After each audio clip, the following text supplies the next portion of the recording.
6 राज्यों में उपचुनाव के नतीजे घोषित। हरियाणा के आदमपुर में खिला कमल। नौजवान बीजेपी उम्मीदवार भव्य बिश्नोई ने बड़े दिग्गजों को दी तगड़ी मात। कितने मार्जिन से जीते भव्य बिश्नोई। हरियाणा की super duper hot seat Adampur में उपचुनाव के नतीजे घोषित हो गए हैं। बीजेपी के नौजवान चेहरे भव्य बिश्नोई ने इस सीट पर धमाकेदार जीत दर्ज कर ली है।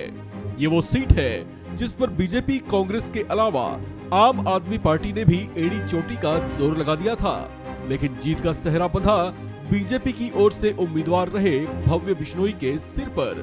भव्य बिश्नोई की जीत पक्की करने के लिए आदमपुर के सियासी मैदान में मुख्यमंत्री मनोहर लाल खट्टर समेत पार्टी के कई बड़े दिग्गज चेहरों को बेहद एक्टिव देखा गया था।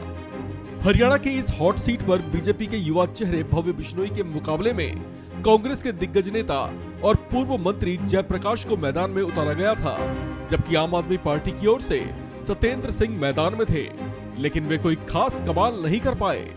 इस चुनाव में भव्य बिश्नोई को बड़े वोट मार्जिन से जीत मिली है। बीजेपी प्रत्याशी भव्य बिश्नोई को कुल 67,376 वोट मिले और वे पहले स्थान पर रहे। वहीं कांग्रेस उम्मीदवार जयप्रकाश को 51,662 वोट मिले और वे इस तरह से दूसरे स्थान पर रहे। वहीं आदमपुर उपचुनाव में इनेलो की ओर से उम्मीदवार रहे कुर्दाराम नंबरदार को 5,241, जबकि आम आदमी पार्टी के उम्मीदवार सत्येंद्र सिंह को 3,413 वोट मिले। इस तरह से इनेलो और आप के उम्मीदवारों की जमानत जब्त हो गई और इस तरह भव्य बिश्नोई ने साबित कर दिखाया कि आदमपुर सीट पर बिश्नोई परिवार की तूती अब भी बोलती है।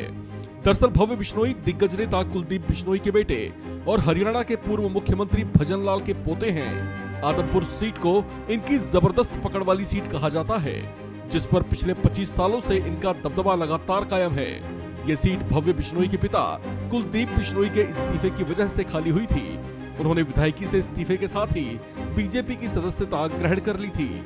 ऐसे में इस खाली हुई सीट से बीजेपी ने कुलदीप बिश्नोई के बेटे भव्य बिश्नोई को ही आदमपुर उपचुनाव के लिए मैदान में उतारा, जिसमें उन्हें सफलता भी मिली।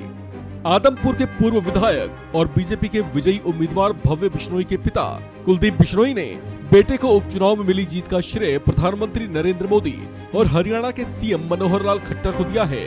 वहीं आदमपुर विधानसभा सीट पर मिली हार के बाद कांग्रेस प्रत्याशी जयप्रकाश ने कहा कि ये जीत बीजेपी की है, न कि भव्य बिश्नोई की। साथ ही उन्होंने अगली बार भी इसी सीट से चुनाव लड़ने की बात कही है। उधर आम आदमी पार्टी के हरियाणा प्रभारी डॉक्टर सुशील गुप्ता की ओर से भी एक बयान सामने आया। उन्होंने कहा कि पार्टी वोटरों का आदेश नतमस्तक होकर स्वीकार करती है। जनता का आदेश हुआ है कि लोगों के बीच जाकर अभी और मेहनत की जाए। इस खबर में फिलहाल इतना ही। बाकी अपडेट्स के लिए बने रहिए वन इंडिया हिंदी के साथ।